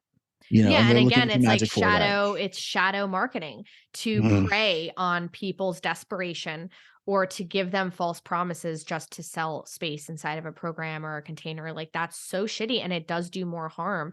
And so for me, my first entrance into the coaching world was with coaches who were using high pressure sales tactics and preying on pain points and all this stuff. And I was deep in trauma and I was completely unaware of it. And so they just exacerbated all of that for me, because it was preying on people's desperation to change their life fast. And most of the time when clients come to me, especially for soul purpose work, their life is going up in flames, because they're like, I can't take my life anymore. And now I'm being forced to create all this change, and I need my soul purpose yesterday. And I'm just like, I feel you, but it's going to take time. There's a reason why you have no idea what your soul purpose is. We're not going to uncover it inside of 2 days. So I'm sorry, but it's going to take time. And what does that look like for you, going about the process of uncovering a person's soul purpose? So usually it's with really in-depth, long-term work. Most of the time people need at least 6 months, because there's so much trauma. If you're in a dysregulated state, again, you don't feel safe in your life, you don't feel safe in your body, you don't feel safe with money, you're freaking out, you're dissociated, you don't know your soul purpose, because you don't even have the energetic capacity for that level of responsibility and impact. So we need to heal the baseline traumas and things that are going on in this life, and then go back into past life and heal the witch wound and all that stuff. So the first usually 2-ish months of soul purpose work has nothing to do with the soul purpose. And it's healing deep trauma and clearing out aspects of the shadow, integrating things. And that's the other part of this, is that shadow work is now being sold as this fixed, this quick fix to change your life. And first of all, it's not fast. Second of all, there's an integration side of this. So let's say someone goes into a deep one-on-one mentorship with me. We move through all this trauma healing, and then we start to hit up on the soul purpose work. And so that's where we go back into past lives and see a lot of the most aligned work that they did that's most similar to their purpose now, opening their soul contracts, destiny tracking, all that good stuff. And then the integration is taking action, pulling the trigger. And this is where people get stuck, because they're like, oh, I did all the shadow work and my life's not changing. And I'm like, okay, but you have to quit your job and move and start this business and whatever. And I provide support for that. I provide support for the integration, but there's still decisions and actions that need to be taken. And I think people get stuck because they endlessly seek in their shadow. And then the integration is the hard part, because that's where you have to put yourself out there and move through the discomfort of being visible. After you've healed the visibility wounds, you have to show up and stretch yourself out of your comfort zone. And so this is another reason why I love the Goetic Infernals, because for me, that was the last step of healing the witch wound. I had been a chronic people pleaser my whole life. I was deep in self-betrayal, and I was afraid to be seen as someone who was not a good or light person. So when I was clearing entities, it was easy to talk about that, because it made me look like I was on the quote unquote right side of things, helping people from these malevolent beings. But now when I start talking about demons, people are like, wait, hold up, And so there's a lot of fear, but that was the last phase of, and we're never done healing, but for me, that was a pivotal moment in my healing journeys. I was not betraying myself anymore. I stopped being afraid to show up, because if I could talk about the most triggering, polarizing beings that exist and still feel safe in my body and still continue to show up despite how terrifying it was in the beginning, that changed everything for me. That just like completely shattered self-betrayal, people pleasing, because I stopped putting how people perceive me on a pedestal above what my soul needed to do in this incarnation. That's so important. Just for your sanity, for your own mental health, to stop giving a shit what other people think and start living your life for you. I think it's so important. And it's another one of those points again that where I feel that the love and light only community has it so wrong, because you'll see so many memes, posts, blah blah blah blah blah about service to self is bad and service to others is good, and like you've got it backwards. That's only toxic. way it's so toxic. The only way you can really serve the world is by improving yourself, because you're a part of the world, right? Yeah. So instead of trying to fix everybody else, which is what a lot of these people are out there doing, you need to fucking fix yourself. And if you want to help anybody, that's how you start. You start by working on yourself. I couldn't agree more. I feel like when we, again, escape our shit to try to fix other people, I call it spiritual codependency. We're trying to fix other people and rescue other people, which oftentimes harms them, because you're robbing them of their chance to step up and choose themselves and be in the driver's seat of their life. But we're carrying over the same bullshit of religion, of like, Jesus is going to come and save you. No, you're going to save yourself. But when we leave religion, and we don't do any shadow work, we don't do any deconditioning work, we bring over all the same hate, judgment, fear, shame, criticism, all that. And then we literally are choosing the same path, but slapping a new label on it. We're calling it spiritual instead of religious, but it's the same shit. And so when people step in and they're just like, oh my God, demons are evil, you're not allowed to do that kind of magic, you're being codependent as fuck, and you're bringing in all the religious stuff, and you think you chose a different path, but you're literally you're on the same one still. And that's where shadow work is so powerful, because I have so many people who come to me and they're like, I'm kind of terrified of you, but I feel called to talk to you. And they're a light worker and they think they're above the darkness or whatever. And we go deep into their shadow, and it just like turns everything on its head for them in the best way. And oftentimes they find out that they're here to like own their darkness and just like do something so different than just like Reiki or whatever. And I'm not knocking that. Like every modality has its place, but this is another aspect of the witch wound. If you have a hard enough time leaving the church and you say that you're going to be a Reiki practitioner, that feels so much safer than being like, I'm going to talk about the Goetic Infernals on the internet. Like that's scary. And that is going to bring up all those wounds. And so oftentimes people are seeking the perception of alignment in things that they think will be accepted. Totally. Like, most people are not going to come at you for talking to angels or doing Reiki. But the second you talk about demons or hexing or any kind of baneful magic, people lose their minds. And that's where when people don't want to deal with it or they want to be perceived a certain way, they're going to choose a path based on what their shadow wants, not what their soul wants. Yes, absolutely. It's another reason why I feel you see this so often, that the new age community is just like a gateway drug to like evangelical Christianity. Like it's like they get into the Reiki and the this and that and the other thing, whatever it is. And it's not that, and by the way, Reiki cured back pain that I'd had for years. I'm not knocking Reiki. Reiki is amazing. Like it's actually really helped me. And I went through the courses and became certified to perform Reiki only so I could do it on myself. And I then cured my own, which was once debilitating arthritis, is completely gone. That's so amazing. I am not knocking Reiki or any work of any kind. However, it's another one of those things that's just kind of a buzzword that people want to just use and say like, I'm this and that and the other thing, and get their little certificates, to do this like light worker type stuff. And then halfway or like, a year or two into their journey, they reject all of it and go hardcore, Christian. And it's because it's the same thing. Yeah. You're just putting different words on all this stuff.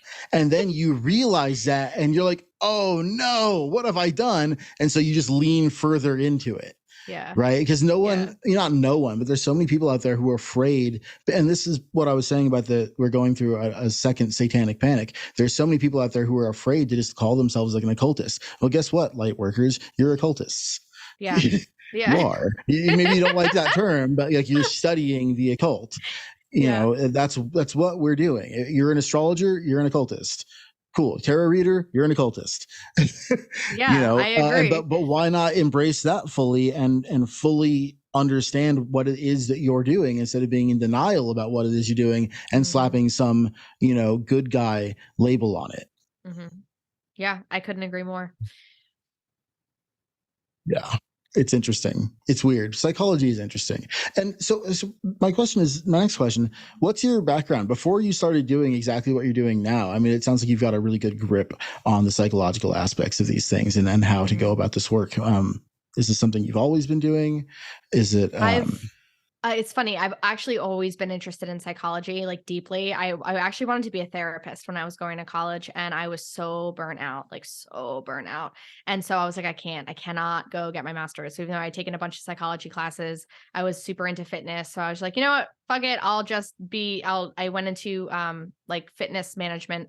And was doing that for a little bit and was always drawn to psychology, and then thought about going back to school again. And then it was just like all these doors kept closing. And for me, I've always known, like, when the universe shuts things down, it's like, no, that is not your path.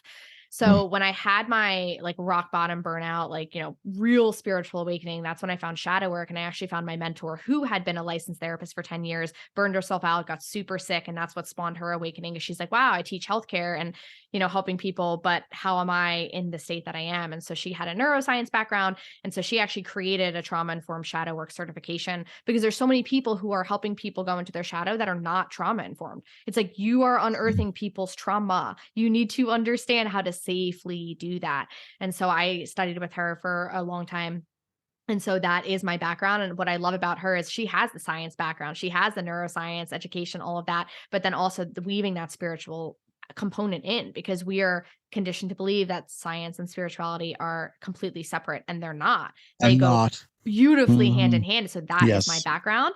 And that's why a lot of people end up feeling really safe with me, because they vibe with the occult things that I talk about. But then they're like, I also have all this fucked up shit that happened to me. And I trust that you're going to be able to walk me through that. Because sometimes people are one or the other. People will go the science route, and then they'll have a therapist or whatever kind of like make them feel like they're crazy for believing in magic and all this stuff. Or they'll have someone that is really into the magic, but no grounded information around trauma and what shadow work really is. And you're going to create a lot of harm that way. So I very much vibe with that middle path of like, be as magical as you want, but like there has to be some kind of safe education, whatever, for if you're going to unearth people's trauma, you need to know like how to actually hold them through that. I fully agree. And I think that we are entering an age where science and spirituality are really beginning to come together, and people are starting to see what these things are and how they relate, and how they, just like you have the two brain hemispheres, or the conscious and the subconscious mind, that these are two aspects of reality that need to go together. And they are the material, science, conscious physical reality, and the spirit realm, the subconscious, the underworld, the non-physical, the energetic, right? And that these things are coming together, and the bridges, the bridge, in my opinion, I mean, this is how I would describe it. The bridge is magic. The bridge is understanding that magic is real. The manifestation is real, right? But to go beyond that, to get more in depth about it, the bridges that really seem to work are Jungian psychology, and, having at least, there are so many people who argue with me about this, and it's fine. Fuck you, whatever. Like, if you want to argue, let's argue. But having at least a loose grip on the implications of quantum physics. I'm not going to say you need to understand quantum physics. Nobody understands quantum physics. Quantum physicists do not understand quantum physics.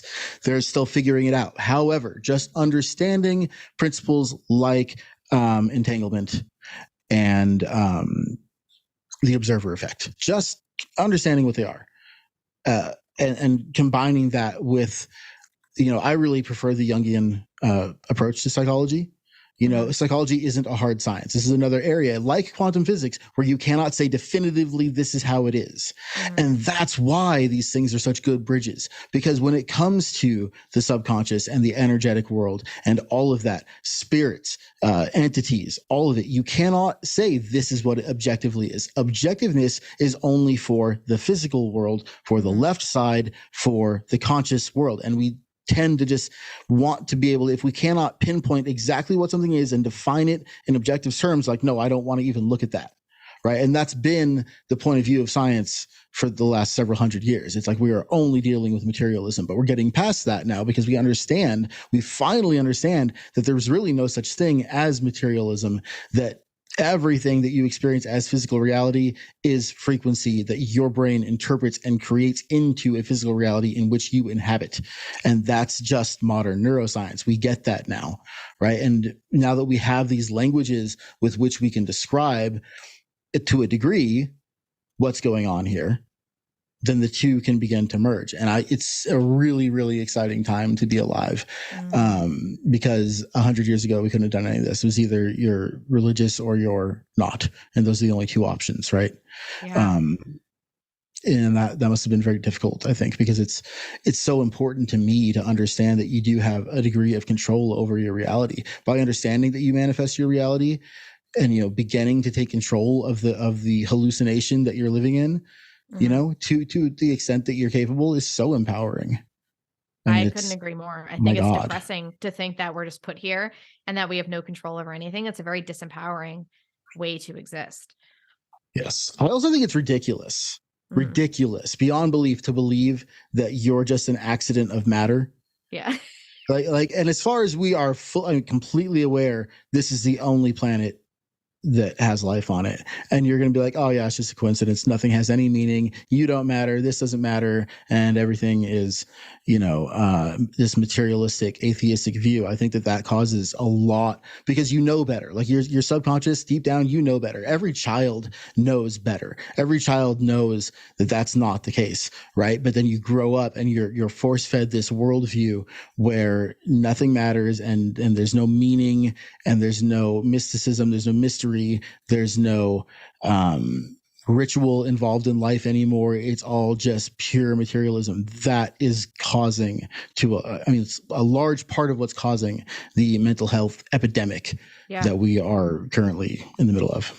Yeah, I was just going to say, like, who does it serve to sit here and think that nothing matters?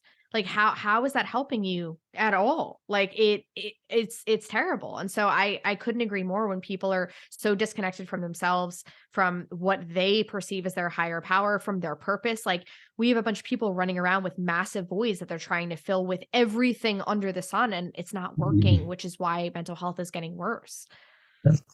Because mental health is, and this is again, just how I see it, that you are a 3-part being. Essentially, everybody is 3 major parts, which are represented by your big 3 signs in astrology. And you have mind, body, and spirit, and almost every sense of spirituality, even the major religions, all acknowledge this 3-part being, the mind, body, and spirit. But we have completely cut off spirit, and you say, no, we're just mind and body. But there's a hierarchy to this, and it goes spirit, mind, body. Right. And so when you cut off that higher source, and I'm not talking about God, I'm talking about your own spiritual nature. When you cut yourself off from that, you are so fucked, because your mind can't operate correctly without its boss, which is spirit, right? Because that's the hierarchy, is spirit, mind, body.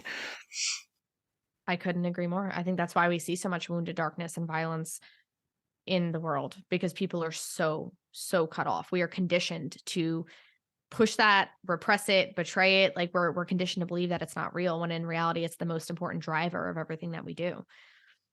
It is. It's the most important driver of everything we do. It's the part of you that does matter, right? It's the part of you that, why else would we be here?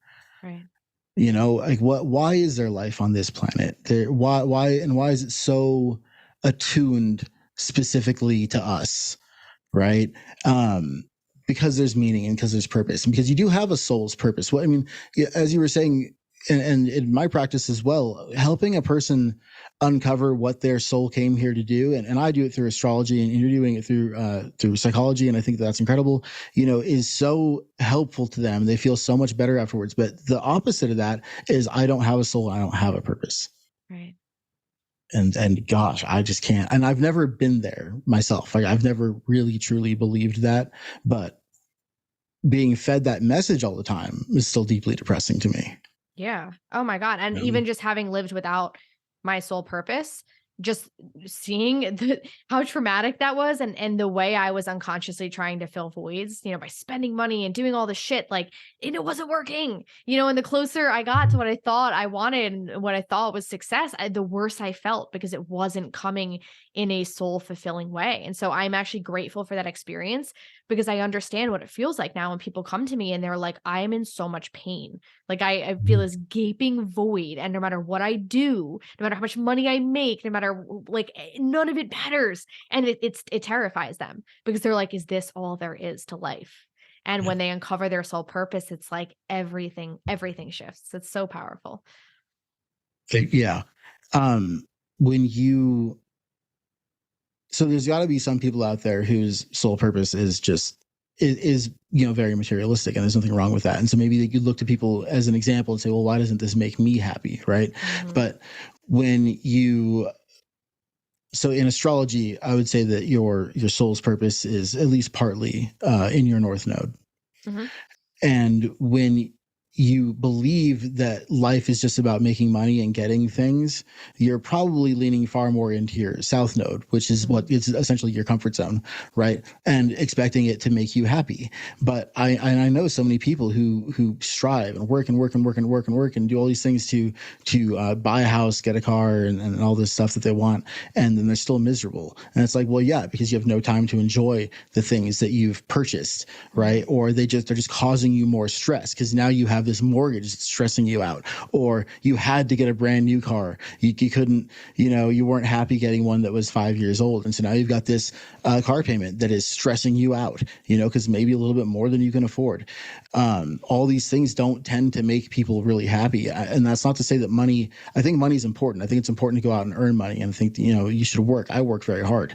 I work a lot of hours, but it makes me happy to do that. And I'm not doing it for any particular purchase that I want to make. I'm doing it because I'm passionate about what I do, my day job and this. And I just feel like that search for happiness through materialism is doomed for most people. Like, unless your North Node is Taurus in the second house, then maybe for you, then that's exactly where you're supposed to go. And that's fine. Right. And actually, I've met people, I've done readings for people who I look at their chart and I'm like, you're just here to party. Like, that's all.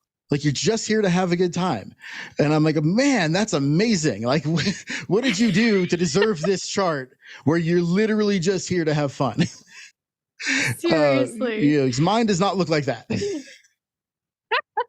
But it happens, right? But it doesn't apply to everybody. It's not universal. There's not just some universal thing that's going to make everybody happy, but we act like there is, and that thing is money.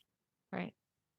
Yeah. Or sex, or and then for other people, they get to a low enough place. It's like, okay, well, now my life's purpose is self-destruction, right. Entertaining self-destruction.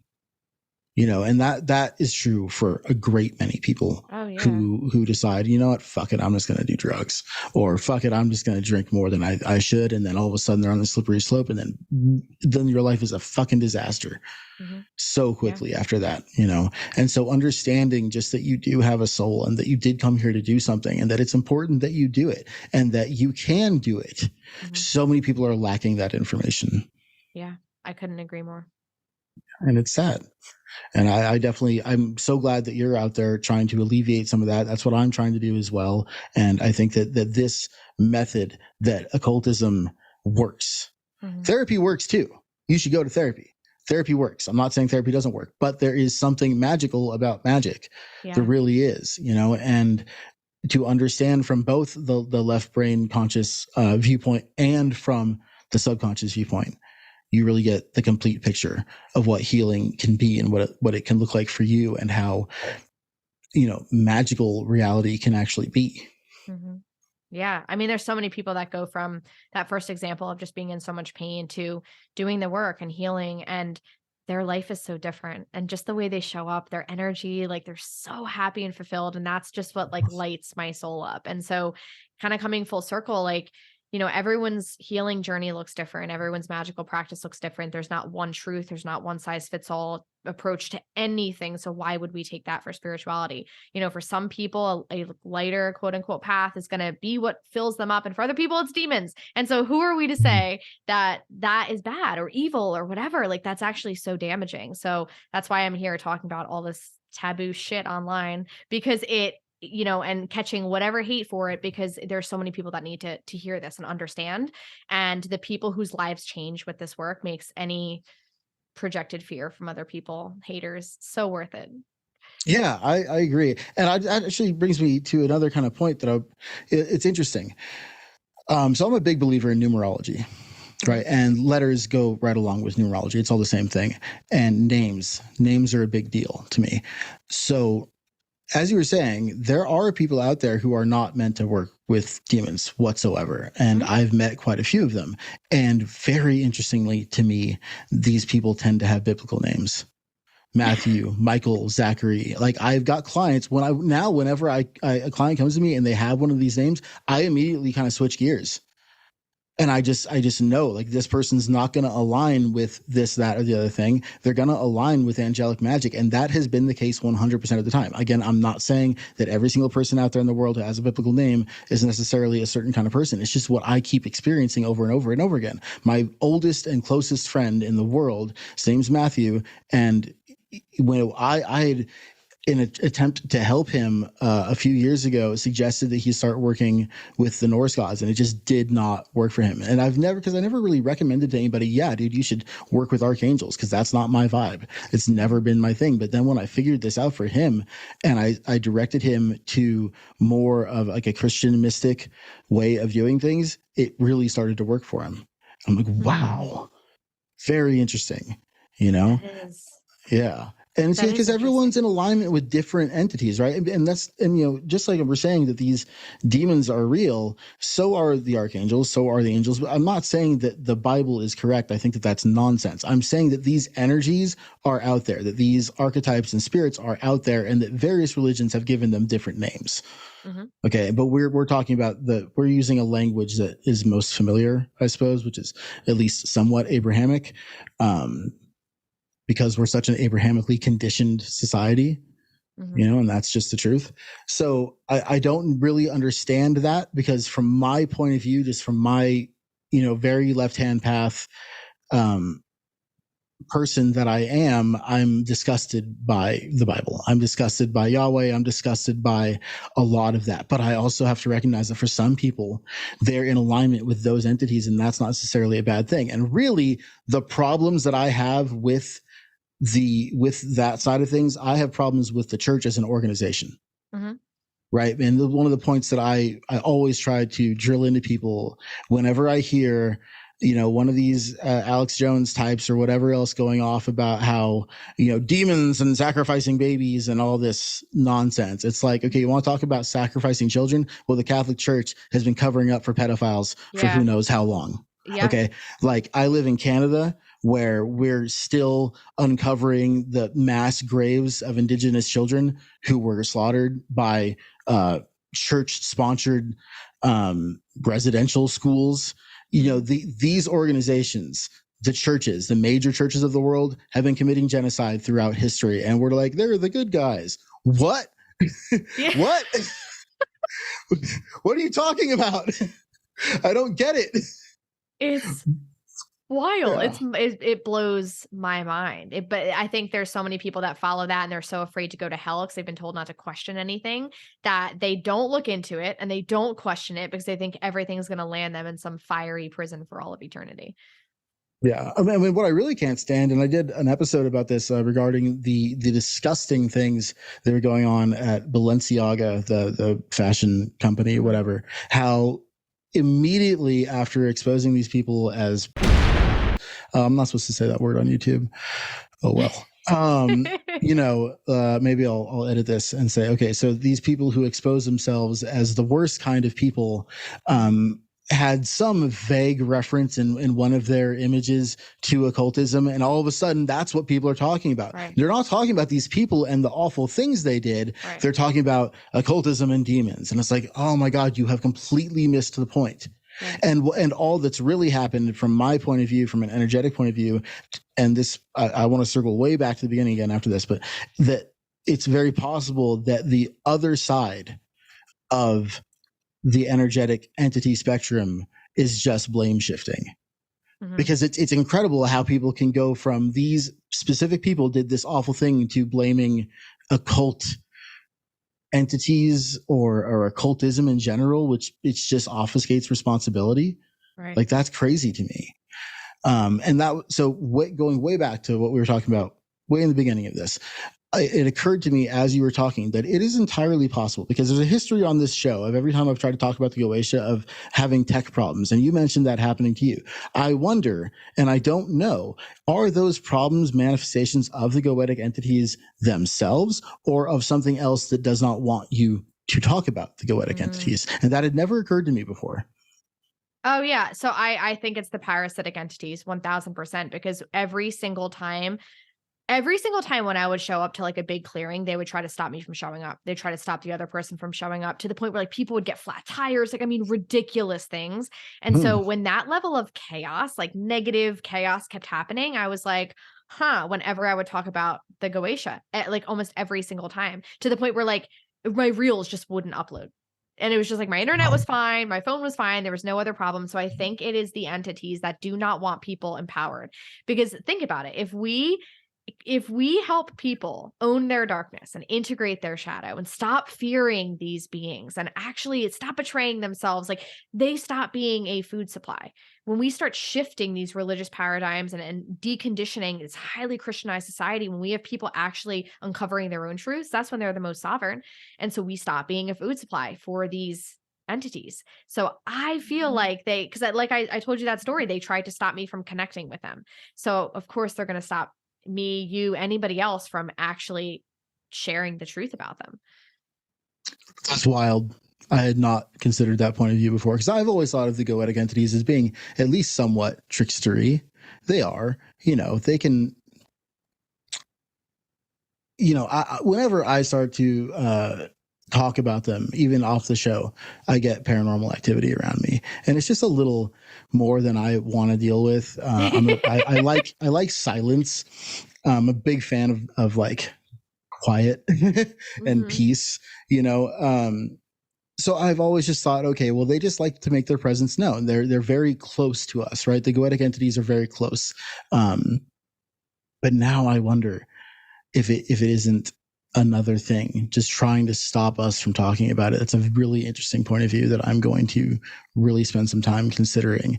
And I'm going to take your class. I'm really interested in this, because I have not had like a real aversion to the Goetic entities. I'm fascinated in them, and I think that they're very important. As I said, I feel that they are the archetypes of the subconscious mind. I just haven't dove into working with them by those names in quite a long time. I've been very kind of focused on the Norse gods for the last few years, but I'm really interested in learning more, and I like your point of view on things. And I think it's going to be really cool. So I'm excited for your class. Awesome. Yeah, I can't wait. Yeah, and I kind of feel like there's some entity stuff too, because for me, like, I liken the Goetic infernals, like they're kind of like trickstery vibes, to like someone like pulling a prank or like being funny. Like they're funny in that way, whereas like a trickster entity is dangerous. You know what I mean? And so it's people are afraid because they have this chaotic energy, but they're playful, they're fun, they're like the parts of ourselves that we repress when we get stuck in like the just everyday mundane aspect of humanity. And so I found, like I said in the beginning, when I first started like actually working with them, my life became peaceful. And a lot of the chaos that was going around were entities trying to make me afraid, because entities were driving so much negative chaos and so much turmoil in my life. That was a big reason why I kind of kept pushing off the Goetic Infernals. So I was like, I don't need more chaos. And so entities were just wreaking havoc so that I would continue to push them away. That all stopped happening when I finally connected with them and made it a huge part of my practice. So I almost wonder if the activity is not them as much as it is the entities. I'm wondering that same thing now myself. It's a really interesting way to go about thinking about this. Well, Kristen, thank you so much for being on the show. This has definitely been one of my favorite conversations ever. I can't wait for your course. And yeah, this has been great. Thank you so much. Thank you for having me. This was epic. I am so honored. Yeah. And I will link in the description your course, your podcast, all the things you do. And hopefully some people can find that and connect with you. And if you're out there listening and you want to take the class, sign up. I'll be there. I think it's going to be really cool. Awesome. Thank you so much. Okay. See you next time.